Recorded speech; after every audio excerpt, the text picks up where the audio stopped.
Will we see any VR or any even a tip of the hat to VR at WWDC? I mean, everybody else is showing their thing. Tim Cook with the Apple helmet. The Apple helmet. You know, Apple would make it look better, right? It would somehow not be so geeky. It's so interesting to me because Apple waited 10 years to get into phones and to get into tablets, but they only waited a few years to get into watches. You know, arguably they didn't have as much time to observe other people and sort of figure out a really sharp product going in. But it was nice that they were involved in the early stages because we've all got to spend a year, you know, growing with the Apple Watch. So do they do the same thing in VR? Do they watch the Oculus and the HTC Vive and the Galaxy Gear? And do they figure out, you know, right now it's not a mainstream product. For the really good ones, you need a super powerful PC. You've got wires coming out of your head. You got a big helmet on. Is that a product Apple would bring to market? Not traditionally. They might wait until there's better batteries and they're more portable and they're more elegant devices. But that's what I find so exciting about this is now with the watch, you know, would Apple get into this so early? And also consider the fact that Apple is able to do something that's different with the iPhone because they right now Apple has iPhone money. Yeah, they introduced the iPhone. They didn't have iPhone money. So they also kind of had to wait 5 years to figure out where they want to take their shot. Now they really have the ability to say, with this is our version of VR, just as they could say this is our version of a watch, and we are going to be the company that takes 3 or 5 years to get it to exactly where we want it to go, and to wait for the mainstream users to come around to our way of thinking. So.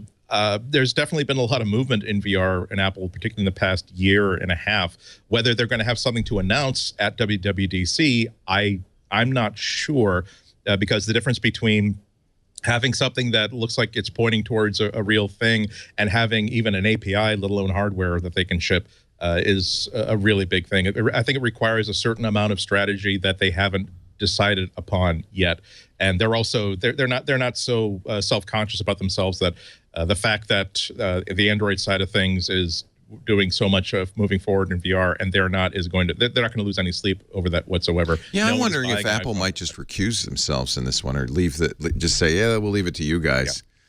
Yeah. Well, is the helmet the product? I mean, that's one of the big questions. Is right now the obvious application for VR is a headset that you can use for entertainment and video gaming. And Apple doesn't do that, right? Apple doesn't care about that. It's not Apple doesn't care about chipsets. They care about feature sets. And maybe it's as simple as Apple VR is all going to be about the heads-up display in the Apple Car, or about windows that turn into, you know, that make you forget the highway and think you're driving through Jurassic Park. I mean, there's all sorts of applications. Right now, we don't even think about LCD or LED or OLED as a technology. It's the screens around us. It's in our watches and our phones. And maybe, I mean, we saw people that do basically person in the middle attacks on the photons going into our eyes as a way to give us virtual reality images. So it's totally exciting technology, but there could be very, very different ways that it manifests itself. Should Apple pay more attention to gaming? Historically, it's never been a great game platform. You know, thanks to Steam, at least you can, you know, there's some games, but they've always been kind of, you know, an afterthought for game developers. I don't think it's a game that they can win the way that it's being won by other platforms. Yeah. I think that they're in a great position to win the platform of casual gaming. Like people certainly on mobile, they're doing great. Yeah, exactly. People who want to play puzzle games, people who want to play like arcade style vintage games, they are not going to be able to fight the fight where you have these people who are willing to spend $800 per month at least on their gaming, because they will not be able to sell the sort of hardware where someone can spend $4,000 and essentially have shuttle launch capability from their living room. And that's when you talk about someone needs to be able to drive a 4K display at 60 frames per second with 0 latency.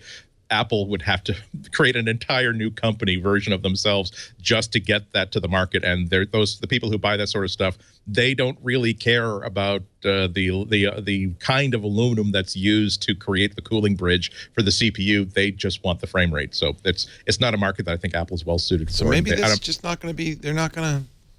Yeah, it's not a failure. The fact that they're not in a certain market doesn't mean that they're failing anything. Exactly. So if they stayed out of the wearables market, if they stay out of the VR market, that doesn't mean that anybody is passing them by. There have been some people who have been, I think, a little bit too impressed by the Google I/O announcements, saying that, well, where is Apple's artificial intelligence? Where's Apple's natural language processor that's moving beyond Siri? They can do very, very well for themselves and even create new ground ahead of themselves without getting into the same spaces that everyone else is getting into. And that's despite the fact that other people are doing really wonderful work in VR. So it's not a failure for them not to bother with markets that don't personally interest them. And who knows, in 5 years they may look back and said, "Oh, we dodged a bullet. That VR thing really was a waste of time." Well, I mean, I think that's completely possible, right? I think about that year when I went to a Mobile World Congress in Barcelona, and it seemed as though 1 out of every 5 phones had some sort of 3D lens set up on it. Yes. And it's like, even then you could say that, okay, that's a nice gimmick. It's a nice party trick if you're at the bar to try to impress a person of your approved target gender with this wonderful feature of your phone. That will be a nice feature, but it went nowhere after about a year. Again, cleaning out the office, I hit it really is like archaeology, like in certain drawers and closets, where I hit the box where I put all the stuff, I had all the stuff from like 2009 or whatever, of like all the LG and Samsung devices that were sent, but they didn't want back because they canceled them after like 2 or 3 months. So I have like a collection of Android 2.2 tablets that take really, really wonky 3D pictures that you can't really do with anything. And it really is one of those Ozymandias, look upon my works, you mighty in despair sort of things. Do you think, Rene, it's fair to say that Apple knows who it is and what it is? And I mean, I think under Steve Jobs, Apple knew what it was. It's Steve Jobs' company.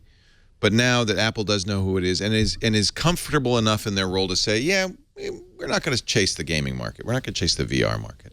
Yeah, Steve Jobs absolutely did that, and Tim Cook has done that very well as well. Horace Dediya coined it the Tim Cook doctrine, where he said that they look at markets and they have the luxury of a lot of money, so they can investigate and prototype the heck out of these markets. But they really want to make sure that they enter markets with a lot of thought as to how they can make a difference.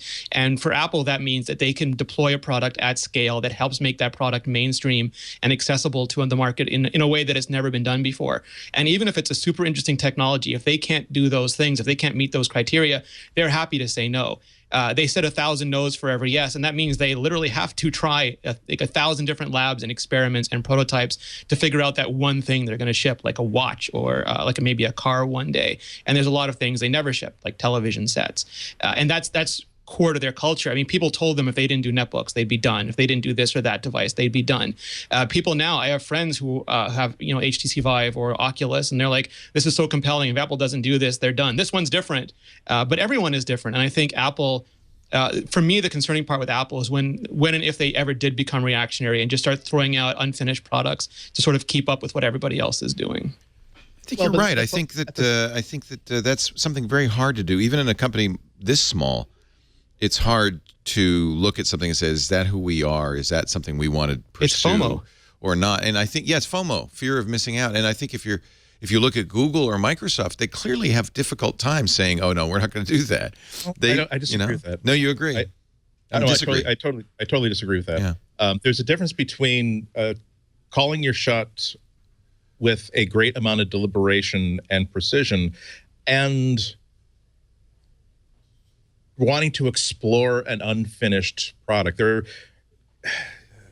At some point, every great idea is a lump of clay, right? And you got to start thwacking at it. And you can't. And because, like all art, technology is not just the thing itself; it's the interaction between that thing and its audience and its user. A play is no good if you write it and then go through 10 edits and rehearse it, and then don't actually put it in front of an audience. I like Apple and Google for separate reasons. What I like about Google is that they're going to take those risks. They're going to say, this idea of having a phone that is made in components that people can simply snap together in and out as they like. We don't know if there's anything to this idea, but it's an interesting idea. Let's try to make it. And the first 10,000 people who buy it are not going to be mainstream buyers. They're going to be people who are fascinated by this idea and are willing to suffer a little along with us, or the developers, to see how well this works. And maybe it will turn out to be nothing, but we will learn a lot of stuff, and we will become bigger and stronger and happier in our lives and our jobs by having done this experimental stuff and failed. There's an argument to me. There are companies that will literally, Samsung is based on the idea of, we are a manufacturing company. We are not a producer of electronics or home entertainment stuff. We are a manufacturer of things. And if there's a thing that we can manufacture, we're going to do that and try to sell it. They really are, let's throw everything against the wall, and whatever sticks, we will make a version 2.0 of that. That's not what Google does. I think Google just likes to experiment. They are a university where they like to do research. Even they've had a little bit of a turnaround in the last year and a half, where now famously under the new reorganization, there has to be a plan in place where we will give you 2 years to screw around with this idea, but a couple years after that, you have to give us a product we can sell to regular people. But it says nothing bad about them that they did Google Glass, and you don't see Google Glass on 1 out of every 3 faces, because they learned the things they learned out of Google Glass. They are putting into all the new intelligent things they're doing right now. That they're putting into the design of Android 5 and 6. And they learn from it. I would like to see Apple do more things that tell us, don't just show us things that you think will change the world. Show us things that you think are a wonderful waste of time. I would love to see the first product that I'd like to, if they had their 20% thing, where you are allowed to spend 20% of your time, 1 out of every 3 years, doing something profoundly silly and wonderful that you're excited about. And I would like to see a half hour of every public event given over to at least 3 of these wonderfully, heroically silly but incredible ideas. Google pays a little bit of a price, though, for that, looking like they're dilettantish and willing to cancel stuff even if somebody likes it. Never read the comments. Yeah, it's well. Well, I mean, I feel that way. Whether it's I mean, I don't have to look at somebody's comments to feel that way. I'm a little gun shy whenever Google announces a new product about jumping on it, because I've been burnt so many times. So there is a consequence to doing that. I agree with you. There's something beneficial to doing it.